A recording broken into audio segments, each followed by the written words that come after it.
जय हिंद। इस वीडियो में बहुत ही इंपोर्टेंट टॉपिक होने वाला है, क्योंकि आज हम इस वीडियो में बात करने वाले हैं कि यदि आप एटीएम से पैसा निकालने जाते हैं और उस दौरान आपका एटीएम से पैसा कट जाता है, यानी बैंक अकाउंट में आपका पैसा कट जाता है बैंक अकाउंट से, और उसके बाद आपका एटीएम से कैश पैसा वहां पे नहीं निकल पाता है, तो उसके बाद आप बहुत ही ज्यादा घबरा जाते हैं। तो कई सारा ये इसका प्रक्रिया है कि कैसे हमारा रिफंड पैसा हो पाएगा, कैसे अकाउंट में हम पैसा वो ला सकेंगे। तो क्या क्या प्रक्रिया है इस वीडियो में पूरी डिटेल के साथ बताएंगे।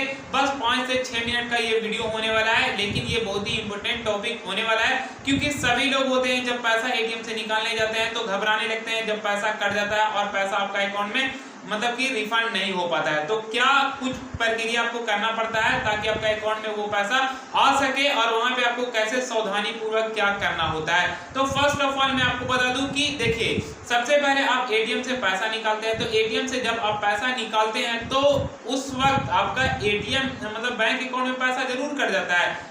बैंक अकाउंट में पैसा कटने के बाद आपका मतलब कैश पैसा नहीं निकल पाता, यही तो मेन प्रॉब्लम है। तो देखिए इसके रीजन क्या है, रीजन मैं आपको बता रहा हूँ, उसके बाद सॉल्यूशन बताऊंगा। तो रीजन आपका यही है कि आपका टेक्निकल कुछ भी एरर हो सकता है, जैसे में आपका सर्वर डाउन हो सकता है, जो है पावर आपका कट जाएगा, बहुत सारे रीजन है। तो ये टेक्निकल रीजन के कारण आपका अकाउंट से पैसा कट जरूर जाता है, लेकिन आपका कैश नहीं निकल पाता है एटीएम से। तो देखिए जब नहीं निकल पाता है तो सबसे पहले आप एटीएम से जैसे ही पैसा निकालते हैं तो पैसा नहीं निकल पाता है, लेकिन वहां पे आपका एक स्लिप एक रिसिप्ट जरूर निकलता है। तो वो रिसिप्ट को लेना है और आपको नजदीकी एटीएम के ब्रांच पास जाना है, जो आपका बैंक ब्रांच है वहां पे आपको जाना है और वहां पे आपको कंप्लेन करना है। लेकिन याद रहे कि आपका 24 आवर्स वहां पे आपको वेट करना होता है, क्योंकि आरबीआई के गाइडलाइन के मुताबिक कम से कम आपको 24 घंटा वहां पे आपको वेट करना होता है। 24 घंटा के अंदर वो आपका रिफंड पैसा होना होता है आरबीआई के गाइडलाइन के मुताबिक। तो इसीलिए आपको 24 आवर्स तक आपको वेट करना वहां पे जरूरी होता है जब आप एटीएम से पैसा निकालते हैं तो, ठीक है।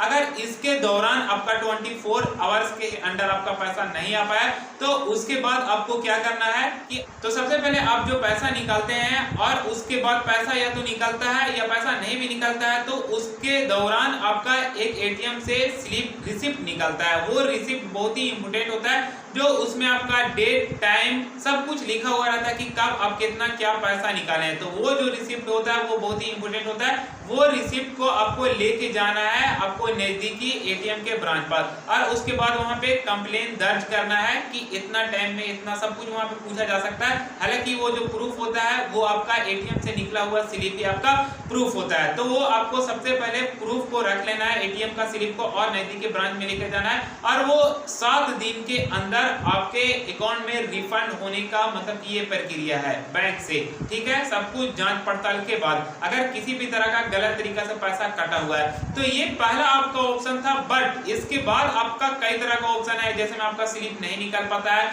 जैसे में आपका हॉलीडे रहता है बैंक में, तो उस दौरान आप क्या कर सकते हैं। तो उस दौरान आप यही कर सकते हैं, सबसे पहले आप ये कर सकते हैं, आपका एटीएम पे या जहां पे आप पैसा निकालने जाते हैं उस एटीएम के आसपास में आपका एक नंबर लिखा हुआ रहता है, कंप्लेंट नंबर रहता है। किसी भी तरह का परेशानी दिक्कत होता है तो उस नंबर पे आप कॉल करके डायरेक्टली बात कर सकते हैं। जैसे में आपका एटीएम के पीछे में भी आपका लिखा हुआ रहता है, ये हमारे पास एक एटीएम है और ये एटीएम के पीछे में टोल फ्री आपका नंबर लिखा हुआ रहता है 18 करके, आपका जो भी एटीएम है उसके हिसाब से आपका नंबर लिखा हुआ रहता है। ये बैक साइड में आपका ऊपर में यहाँ पे लिखा हुआ रहेगा, तो उसके हिसाब से जो आपका नंबर रहता है वो आप डायरेक्टली कॉल करके कंप्लेंट दर्ज कर सकते हैं, कब कितना क्या पैसा निकाले है वो आपका मतलब कि सेकंड ये कंप्लेन हो गया।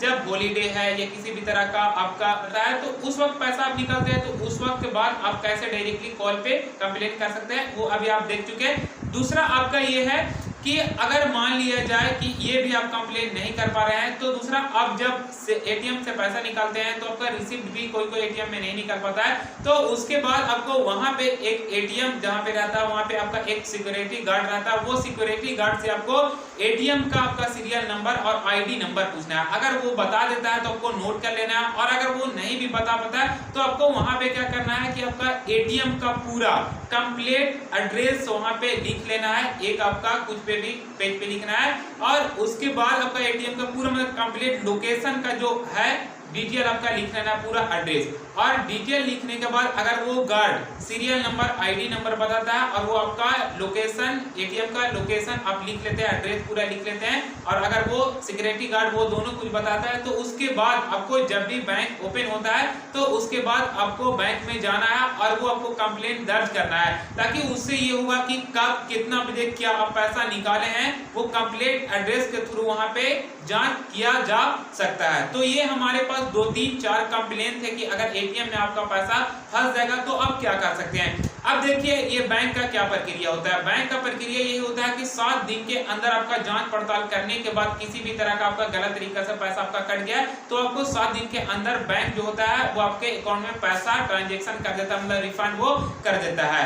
अब देखिए मैं आपको बता रहा हूँ कि 7 दिन के बाद अगर आपका लेट कर रहा है बैंक, तो बैंक के पास भी होता है ना कि उसका मतलब कि अगर वो लेट करता है तो उसका पेनल्टी लगता है। अगर वो 1 दिन भी लेट करता है तो पर डे का 100 रुपीज का उसे पेनल्टी देना पड़ता है। इसीलिए बैंक भी चाहता है कि जल्दी से जल्दी कस्टमर की जो प्रॉब्लम है, जो पैसा कट चुका है वो हम रिफंड करने की कोशिश करेंगे। अगर वो जितना दिन लेट करेगा, मान लीजिए 5 दिन, तो आपका 500 रुपया वो बैंक का जो होता है वो बैंक की तरफ से वो भरना हो जाएगा पेनल्टी। तो उसके हिसाब से बैंक चाहती है कि जल्द से जल्द वो मतलब कि जो भी पैसा कटा है कस्टमर के अकाउंट में जा सके। आई होप इस वीडियो में आपको समझ में आ गया होगा कि अगर आप एटीएम से पैसा निकालते हैं तो जब आपका कैश पैसा नहीं निकल पाता है तो क्या कैसे क्या कंप्लेंट करना है।